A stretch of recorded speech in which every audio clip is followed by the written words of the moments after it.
Luyện nói tiếng Việt mỗi ngàyฝึกเว้าภาษาเวียดในแต่ละวัน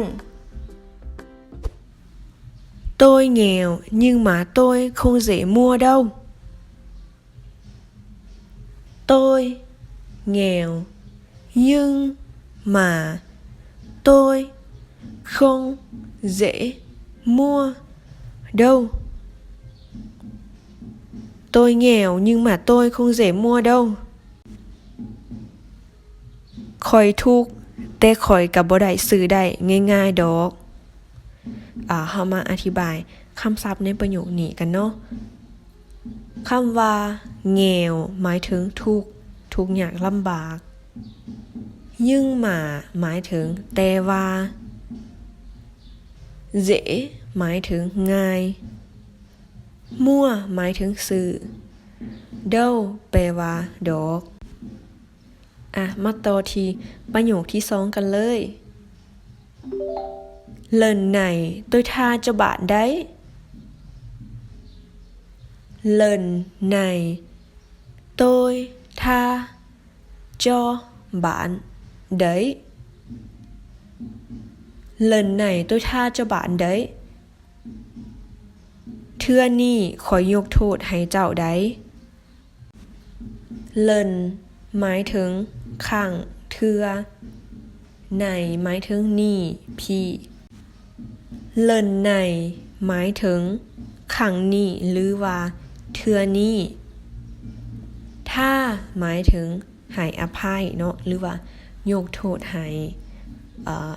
ก็คือกันกับท่าถือแต่ว่าบ่อยากว่าท่าถือก็ว่าท่าซื่อๆก็ได้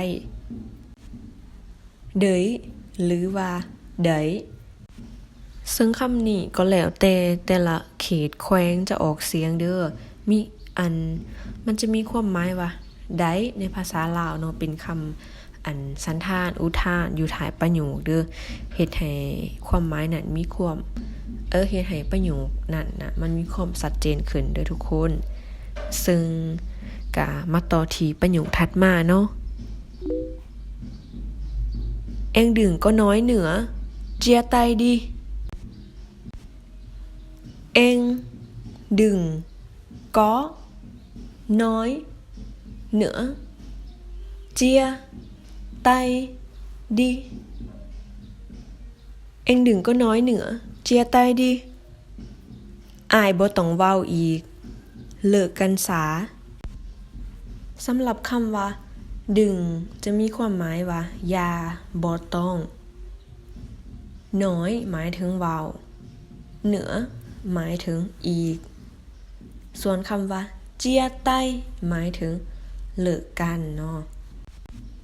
ส่วนคำว่าดีในประโยคนี้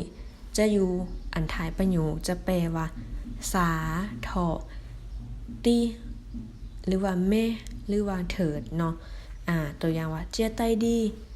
เลิกกันเถาะจังซี่ก็ได้หรือว่าดีไปแม่ไปเถาะจังซี่นะทุกคนอาจจะเคยได้ยินเคยได้ใส่เนาะTrời ơi, chạy đi đâu nhanh thế vậy? Trời ơi, chạy đi đâu nhanh thế vậy? Trời ơi, chạy đi đâu nhanh thế vậy? ตายแล้วแล่นไปไสคือไวแท้ๆหันซึ่งว่าการออกเสียงก็จะบ่คือกันเนาะอ่านให้ฟัง 2-3 รอบทุกคนอาจจะแบบคือออกเสียงแบบคนละแบบซึ่งก็ออกเสียงเว้าให้ทุกคนได้ฟังเนาะเพราะว่าแต่ละภาคเว้าบ่คือกันเนาะก็คือกับบ้านเฮามาเบิ่งความหมายเลยเจ้ยเอ้ยเป็นคำอุทานเนาะแปลว่าฝ่าเอ้ยตายแล้วก็ได้ใจหมายถึงแล่นเนาะ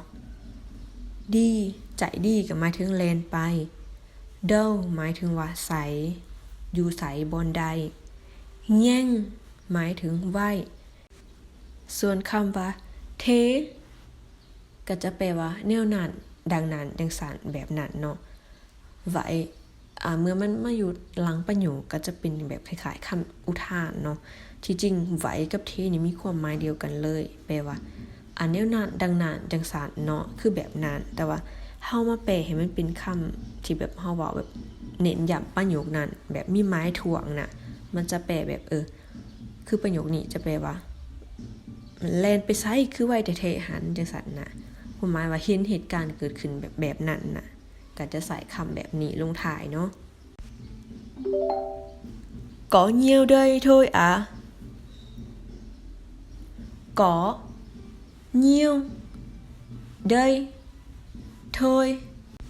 à có nhiều đây thôi à มีสำนีหนึ่งบ่ซึ่งว่า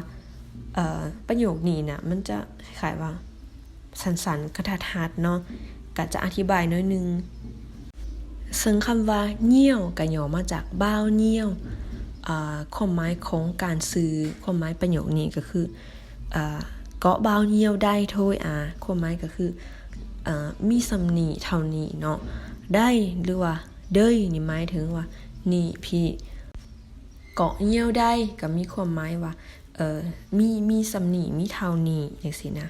โทยก็สำนีบ่เท่านี้บ่จังซี่โทยมันจะมี2ความหมายเนาะทำอีกนี่ก็จะแปลว่าหยุดเศร้าพักแล้วก็ความหมายเนาะเมื่อจะอยู่ถ่ายประโยคก็จะแปลแบบถอคล้ายคือกันกับดีเนาะถอซาถออย่างประมาณนี้เนาะ